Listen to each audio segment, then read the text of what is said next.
헬로 아나야 이거로도 좀 찍어주고 카메라를 이렇게 올리면 돼? 아니 저기 yes. You just move here. Let's ito, ang lakas ng light, no? okay. Just one and Sabi mo. Better? Yes, much better. Our expert. Okay. Oh, it's our second movie na. May Hi, pangatlo pa. Grace. Okay. Hi, Grace. Here. Hi, hello. O sige, ano ako, na-tense ako sa premiere natin, pinipil tuloy ako. Okay, so ganito tayo kasi pinipimple.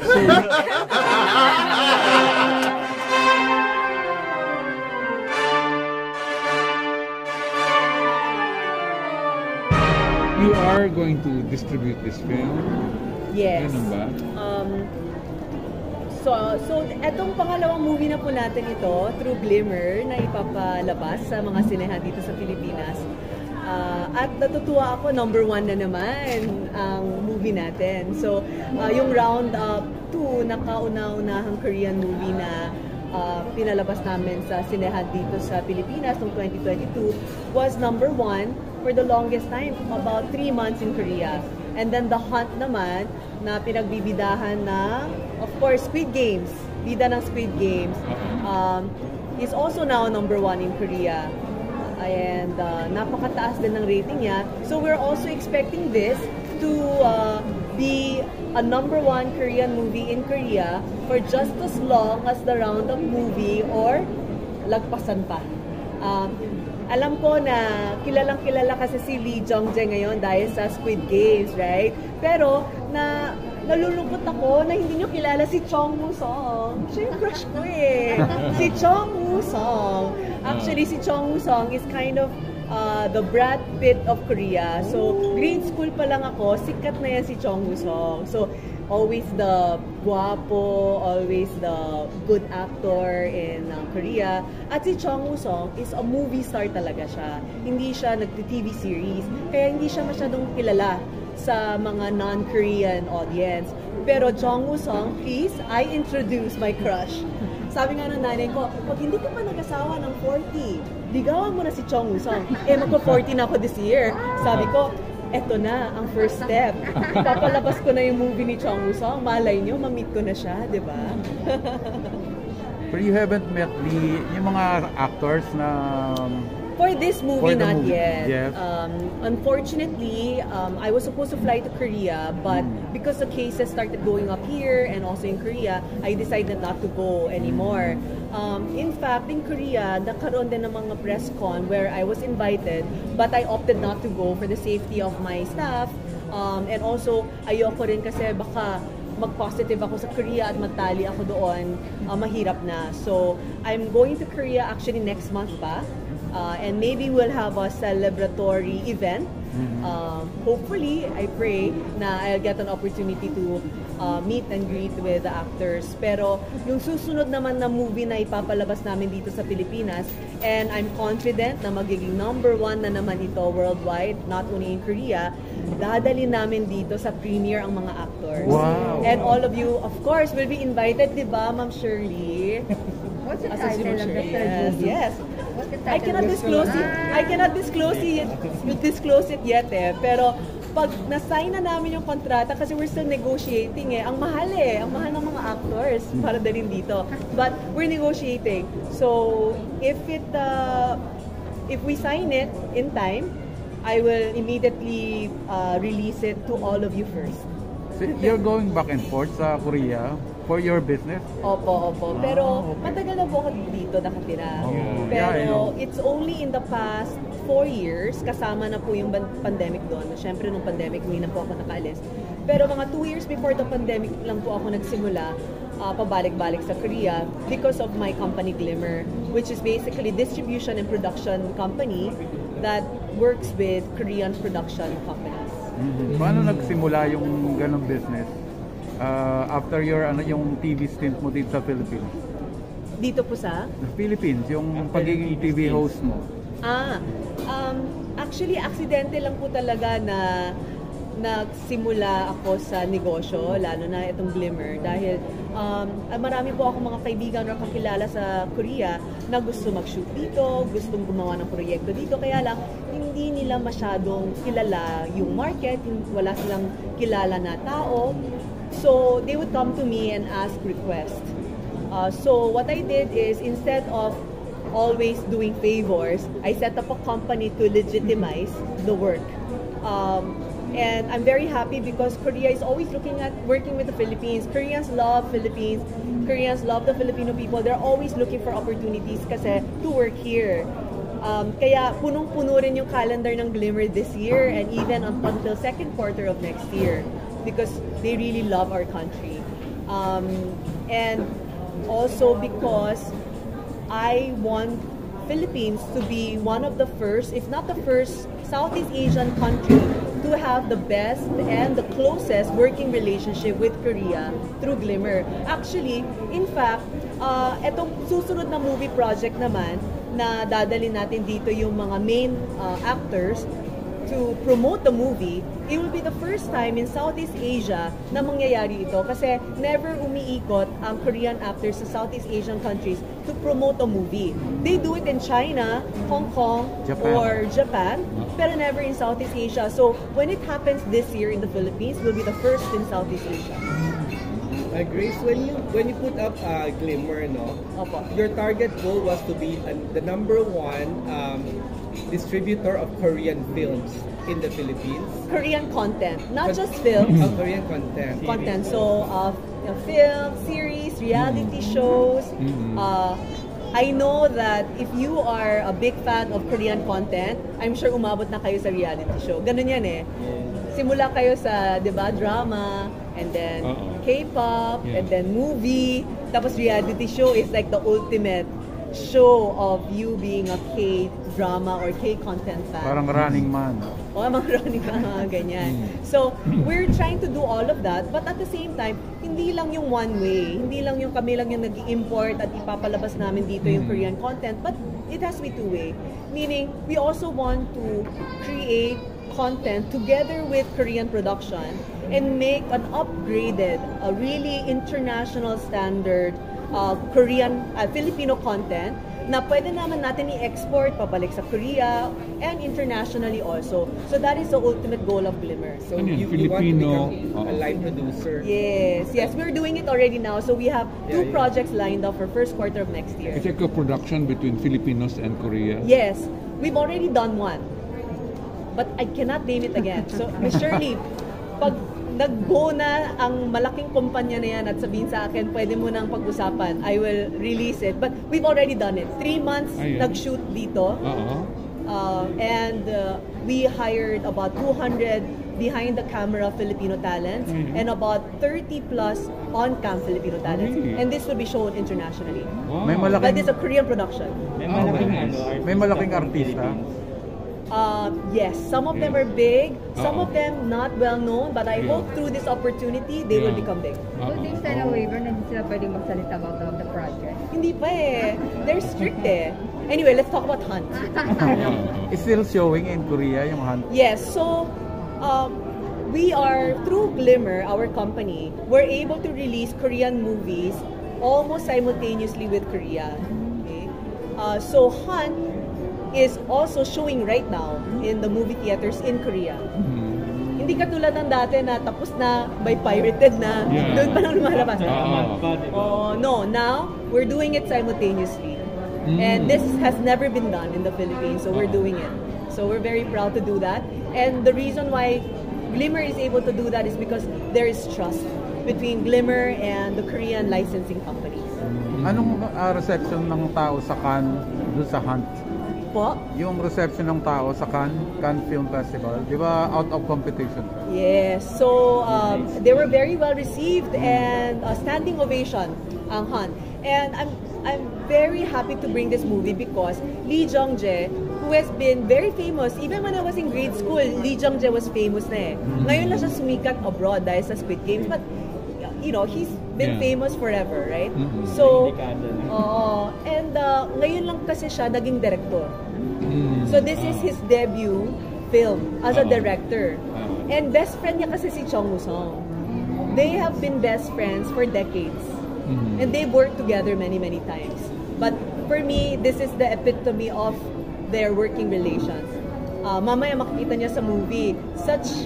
It's an action film, pero ang ganda panoorin kasi ang gwapo nilang dalawa. Sobrang gwapo. Si Chong Woo-sung sobrang gwapo. Talagang How did crush. you find the film? Sorry? Personally, how did you find the film? Okay, you know what? Believe it or not, I also wanted to make sure that today is also my first time to watch it. I actually have it in my office, the hard drive, kasi we have the watermark for the preview. But I intentionally didn't want to watch it because I wanted my reaction to also be raw when I watched this. But I went through all the synopsis and several preview items. I've already viewed it. So I'm very excited also. What Grace, glimmer? we heard that you're also hunting for foreign partnerships, no? Sorry? You're also hunting for foreign partnerships. Specifically, family entertainment with Disney. Matutuloy ba ito? Si ano talaga, si Sir talaga, nauna sa balita. I asked the question. It's not coming from you. Well, you know, fortunately, imbis na kami yung nagpo-present ng mga proyekto dito sa Pilipinas sa mga foreign establishments such as Disney Plus or Netflix, etc. In fairness, they're the ones who approach us. You know, that's when we as a entity, as a whole, can really feel proud because they are recognized in the Philippines as a real moving force when it comes to entertainment industry. And I want Philippines also to benefit from the movement that is happening in Korea because Korean content is becoming such a strong force internationally. And Philippines is the nearest English-speaking country of Korea. And we are the #1 tourist in the Philippines. And there's a good reason why. Proximity and familiarity. And so if there is any country that should ride on this K phenomenon together, it should be the Philippines. And I want Glimmer to be in the forefront. What's the vision of Disney and Glimmer? The vision, Okay lang yan. the vision is for us to be able to co-produce content, Korean content with Filipino talent behind cam and on cam and gain international traction. Thank you. Grace, you Glimmer, no? How long ago did you put it up? Did you set it up? And do you have, are your partners here Korean Filipinos or Koreans who are based in the Philippines? Believe it or not, I am the sole proprietor of the company, right? But I have good people like Miss Shirley. I have, you know, yung naging experience ko sa GMA, yung experience ko sa TV5, yung mga kakilala ko became such a asset to me. So, ngayon, katrabaho ko si Jen. Handling ko siya before sa GMA, but now she's helping me. So, all of these good people I met in the industry during my 10 years tenure as a host, news anchor in the industry, is coming back to me as an asset.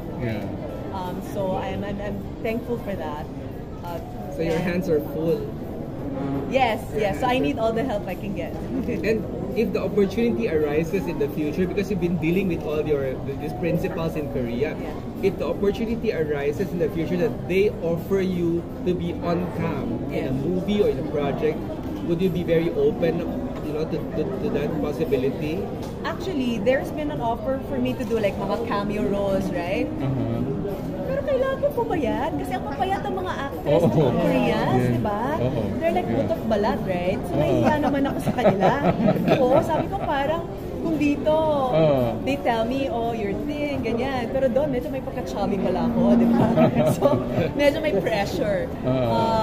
We'll see. If the project is right and the role is something that I feel is worth our time and effort, why not? But I've not closed my doors, but I haven't found it yet. You do get offers. Cameo, yung talagang role na. Role talaga, no? Tingnan natin, papayat muna ako. Ayaw na Shinmi na. Shinmin is so pretty. Yeah. She's also very skinny. Oh, yeah. Why Glimmer? Why name Glimmer? A Glimmer, Actually, nagpa-contest ako sa company namin before. Sabi ko, wala pang name yung company. So sabi ko sa staff ko, magpa-contest ako ha. Whoever comes with the best company name, right? So one of my staff came to the office one day and said, "Ma'am, Glimmer." Ano ibig sabihin ng Glimmer? Grace Lee Initiative Media Merger. Panalo. Great. Magkano panalo? Sumama siya sa akin sa Korea. Bongga, di ba? So, yeah, that's how the name came about. You know, we set up the company only a year before the pandemic, kaya it was really hard for me. In fact, during the pandemic, I really thought of holding Glimmer. Kasi gumastos kami time, effort, and money for a year to be able to fulfill projects in 2020. Tapos biglang 2020 na lockdown tayo. And so it was really, really a difficult time for me personally and also professionally as a career woman, businesswoman, no? But I'm glad that we were able to extend our life, and I really owe that to the Korean production companies and agencies valuing its relationship and them desiring to work in the Philippines. Kaya January pa lang, we were being flooded with inquiries. That's why March pa lang, Glimmer was already working with 200 plus staff in the Philippines, despite the lockdown. Are you about the only company that engages Korean co-producers? Right now we are. And I'm glad we're the first, and I pray and hope to be the best. Lumalapit na ba mga TV networks dito? Yung mga TV networks dito sa'yo, lumalapit na for content? I think we're beginning na. So, nakikilala na kami as a licensing entity and also a creative entity. So, we're talking to old and new networks that we're tying up with. So, a lot of exciting things coming up for Glimmer. Lalo na itong movie Hunt. Kasi nung pinalabas namin yung The Roundup 2, The Roundup kasi is a sequel, no? To The Bad Guys, Val City, the first movie. We have high expectations for Hunt kasi iba na ang traction ngayon ng cinemas. Up until 2-3 months ago, medyo takot pa yung mga tao pumunta sa sinehan. But I think now that has changed a lot. And so, we hope that Hunt will do just as well in the Philippines as it did in Korea and around the world. Actually, ipapalabas to sa more than, I think, 60, how many countries? 124 countries around the world. And I hope na Philippines will be in top 10. So help us spread the word. At punong-puno ito ng action and the storyline from the synopsis that I've read is very tight and very well thought of. It took the director and actor Lee Jung-jae 5 years to make because of the pandemic. So it's a 5 years in the making project. And I'm sure we will all be entertained today. Aside from Jung Woo-sung, sino yung mga favorite Korean actors mo? Actors ko? Yeah, your own favorites. Mga bias ko? My goodness. Actually, si Chung Woo-sung lang talaga. Wala akong masyadong mga batang mga actors na kilala eh. Well, I guess Song Joong-gi is good. I like Song Joong-gi because Song Joong-gi is handsome and yung acting niya is very class. Yung hindi overacting. Ayoko kasi ng mga overacting. So I like Song Joong-gi also. And very romantic guy. So ayun ba yung mga Yoon Bin, mga ganyan? Park Hyo-jun? Mas gusto ko si Song Joong-gi. Okay. Okay.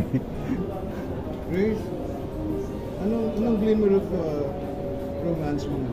Anong? Glimmer of romance. Finally, meron na. Oh. Filipino? Love in the time of pandemic. Oh, that's nice. He's Filipino. He's Filipino. Yes. good. Non-showbiz, non-politics. Very regular. Guy. Good guy. Good guy. Yes, yes. Kamukha daw ni Jungwoo. Sorry? Kamukha ni Jungwoo. Hindi eh. Hindi. But he's very tall and handsome. To me, to me he's handsome. But I don't know to other people. But to me, he's handsome. But he's very tall. So, pasado na kay mama. Kasi matangkad siya.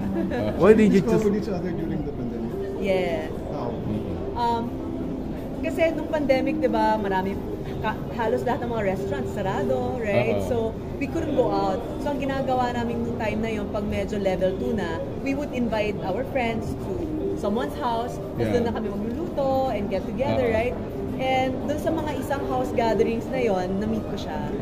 So it was just like 6-8 of us. And then kaming dalawa lang yung single. Mga kaibigan ko talaga mababait. Meant for each other. Ha? Meant for each other. I hope so. I hope we don't get on each other's nerves. You really like Filipino guys? Yes, I do. I do. Well, Filipina na ako eh. Dito na ako lumaki. So, the way I think, the way I view things are more Filipino than Korean. The way you love. So, of course, I would get along with Filipino men more than I would maybe a Korean guy. So with your romance and with Glimmer, what's your experience so far with intertwining yung culture ng Korea and Philippines? It's always a pleasure. It's always a pleasure. You know, it's always work and balance, right? Your life and your work always have to be balanced. I'm still learning how to do that, even at my age. But I'm very blessed because, you know, my boyfriend is very understanding, and he's also very busy with what he does, and we both respect each other. So even today, you know, he's like, "Oh, good luck," but mahihain siya eh. He's very shy. So he knows that there's gonna be press. So he's like, "Oh, good luck. I will cheer for you." Ganyan siya. But ayun yung pumunta kasi nahiya siya. So I guess we balance each other out, which is a good thing. Do you miss television work? Yes and no at the same time. So I miss it because I miss my coworkers. I miss the happy, cheerful ambiance inside the dressing room. Like sila Mariel before, nakakatuwa. That was really fun. And just hanging out with my co-hosts. And being able to interact with the audience live, I always enjoy that so much. But no, in a sense that I'm so busy with everything that I'm doing now.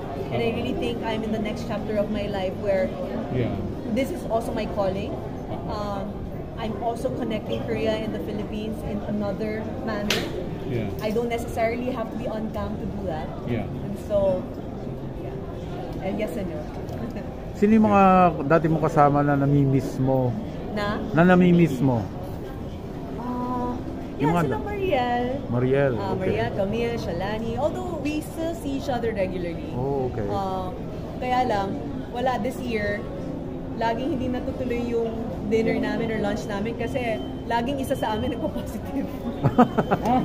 January ako, tapos recently naman, isa. So, we're always like, postpone. So, sana, next month, we're planning. So, hopefully matuloy na yun. Pagbalik ni Rupa May, kasi nasa US, so, she said she'll be back on the 25th. So, pagbalik niya, hopefully matuloy na. Thank you. Thank you. Thank you, Grace. Hope you enjoy the movie. Mas makikita mo mamaya, mas guwapo talaga siya. Yun lang. That's the only reason. He's more handsome.